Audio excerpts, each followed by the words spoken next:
নিরপেক্ষ সুষ্ঠু নির্বাচনের জন্য নির্বাচন কমিশনের এবং সরকার এবং প্রশাসনকে যে শক্ত অবস্থানে থাকা প্রয়োজন সেটা আমাদের কাছে মনে হচ্ছে না।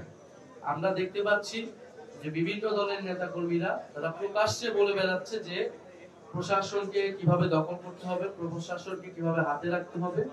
ফলে এবং আমরা এর আগেও বলেছি যে সংস্কার প্রক্রিয়াকে, জুলাই সনদকে দর কষাকষি করে বাংলাদেশের বিভিন্ন রাজনৈতিক দল, যে দলগুলো এখন মুখোমুখি দাঁড়িয়েছে, একসময় তারা বন্ধু ছিল, তারা কিন্তু একটা চক্রান্ত করছে।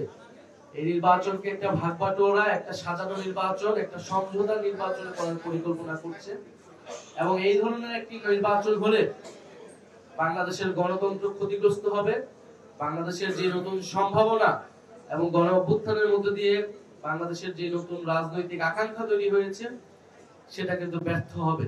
ফলে এনসিপি এই ধরনের নির্বাচনী সমঝোতা বা বন্দোবস্তে কখনোই সায় দেবে না, বরং আমরা এর বিরুদ্ধে অবস্থান নিব।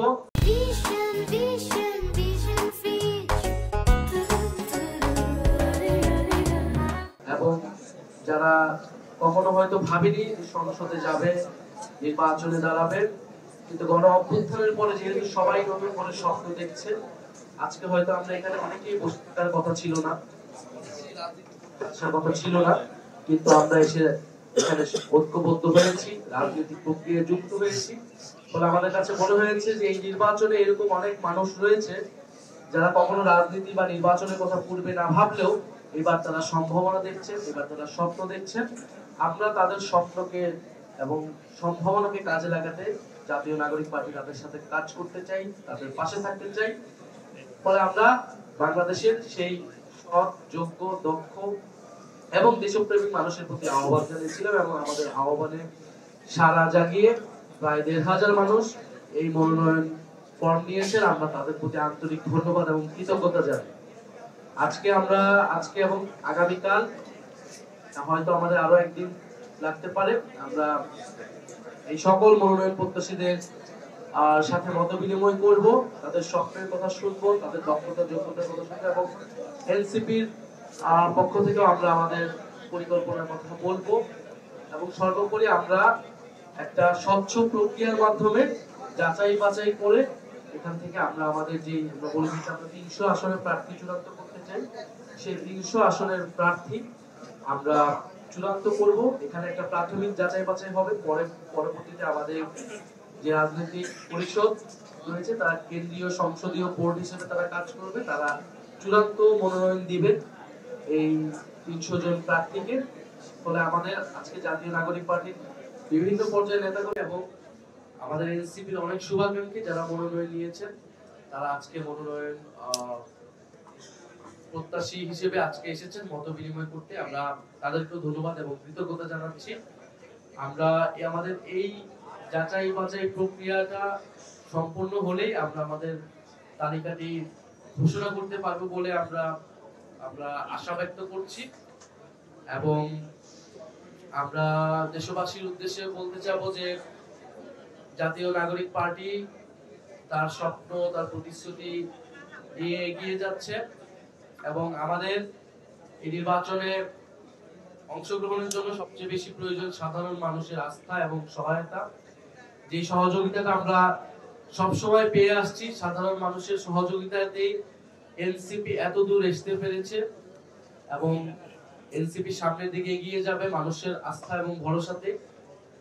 আমরা খুবই উদ্বেগ জানাচ্ছি যে নির্বাচনের জন্য যে লেভেল প্লেইং ফিল্ড থাকার কথা, সেই ধরনের লেভেল প্লেইং ফিল্ড কিন্তু আমরা দেখতে পাচ্ছি না।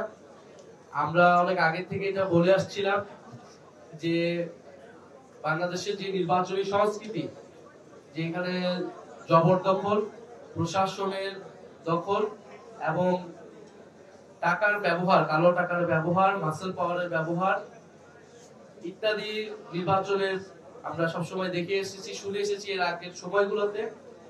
এবং এর আগের ফ্যাসিবাদী সময়ে তো মানুষ ভোট দিতেও যেতে পারেনি। ফলে এবারে নির্বাচন একটি গণতান্ত্রিক এবং স্বচ্ছ প্রক্রিয়ায় অনুষ্ঠিত হবে এবং অনেক তরুণ এবং স্বপ্নবাজ দেশপ্রেমী মানুষরা সংসদে আসবে, এটা আমাদের প্রত্যাশা। সেটার জন্য যে এই নিরপেক্ষ সুষ্ঠু নির্বাচনের জন্য নির্বাচন কমিশনের এবং সরকার এবং প্রশাসনকে যে শক্ত অবস্থানে থাকা প্রয়োজন সেটা আমাদের কাছে মনে হচ্ছে না। আমরা দেখতে পাচ্ছি যে বিভিন্ন দলের নেতা কর্মীরা তারা প্রকাশ্যে বলে বেড়াচ্ছে যে প্রশাসনকে কিভাবে দখল করতে হবে, প্রশাসনকে কিভাবে হাতে রাখতে হবে। ফলে এবং আমরা এর আগেও বলেছি যে সংস্কার প্রক্রিয়াকে, জুলাই সনদকে দর কষাকষি করে বাংলাদেশের বিভিন্ন রাজনৈতিক দল, যে দলগুলো এখন মুখোমুখি দাঁড়িয়েছে, একসময় তারা বন্ধু ছিল, তারা কিন্তু একটা চক্রান্ত করছে। এই নির্বাচনকে একটা ভাগবাটোয়ারা, একটা সাজানো নির্বাচন, একটা সমঝোতা নির্বাচন করার পরিকল্পনা করছে। এবং এই ধরনের একটি নির্বাচন হলে বাংলাদেশের গণতন্ত্র ক্ষতিগ্রস্ত হবে। বাংলাদেশের যে নতুন সম্ভাবনা এবং গণ অভ্যুত্থানের মধ্য দিয়ে বাংলাদেশের যে নতুন রাজনৈতিক আকাঙ্ক্ষা তৈরি হয়েছে সেটা কিন্তু ব্যর্থ হবে। ফলে এনসিপি এই ধরনের নির্বাচনী সমঝোতা বা বন্দোবস্তে কখনোই সায় দেবে না, বরং আমরা এর বিরুদ্ধে অবস্থান নিব। সরকারের প্রতি আমাদের আহ্বান থাকবে এবং ফ্যাসিবাদ বিরোধী রাজনৈতিক দলগুলোর প্রতি আহ্বান থাকবে যে আমরা যে কারণে আপনারা লড়াই করেছেন, আমরা সাধারণ ছাত্র হিসেবে রাজপথে নেমে এসেছিলাম যে বাংলাদেশের গণতন্ত্র প্রতিষ্ঠা হবে, বাংলাদেশের প্রতিষ্ঠানগুলো শক্তিশালী হবে, নির্বাচন ব্যবস্থা পুনর্গঠিত হবে এবং সর্বোপরি বৈষম্য দূর হবে। সেই প্রতিশ্রুতিতে যাতে আমরা সকলেই অঙ্গীকারবদ্ধ থাকি এবং বাংলাদেশের প্রশাসন যাতে নিরপেক্ষভাবে কাজ করতে পারে, দায়িত্ব পালন করতে পারে, সেজন্য আমাদের সবাইকে কিন্তু সহযোগিতা করতে হবে।